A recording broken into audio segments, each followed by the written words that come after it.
بسم الله والصلاة والسلام على رسول الله. أهلا بكم. النهاردة هنعمل مع بعض حمص الشام بأحلى مية ودقة ممكن تدوقيها. الجو برد ومحتاج كوباية حمص الشام مع حبة من الشطة والليمون.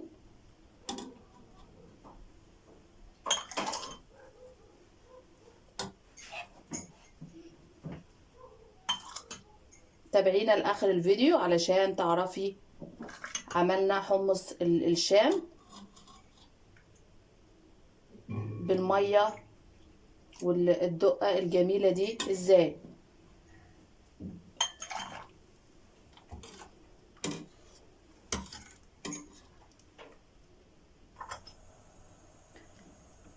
هنا معايا ربع كيلو من الحمص منقوع قبلها ب6 ساعات.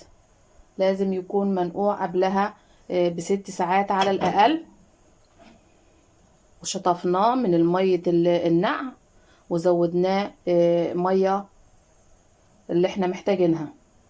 هنضيف على الحمص معايا هنا بصلة، ورق لوري، 3 فصوص من الثوم، وهنسيب الكلام ده كله يغلي مع بعض لحد ما الحمص يستوي.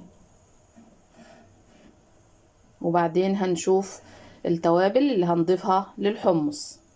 طبعا انا هنا بشيل البصلة وورق اللوري بعد ما الحمص يستوي، هياخد طعم البصل بس. هنضيف معلقة من الصلصة لو مفيش صلصة. معانا طماطماية مبشورة وهنضيفها على الحمص.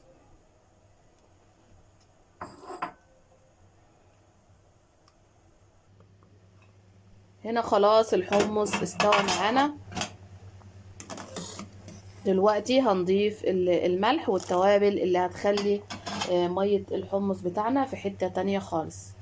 هنا معايا معلقة صغيرة بابريكا، معلقة صغيرة كمون، كزبرة، والملح.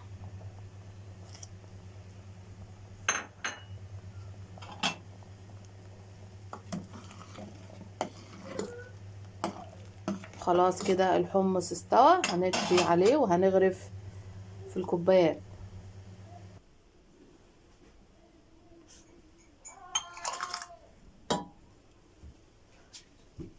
بنزود المية علشان في ناس بتحب مية الحمص عن الحمص نفسه.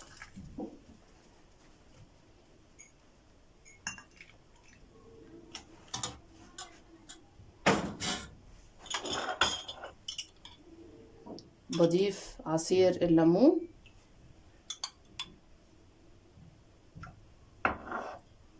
وبنضيف سنة من الشطة اختياري.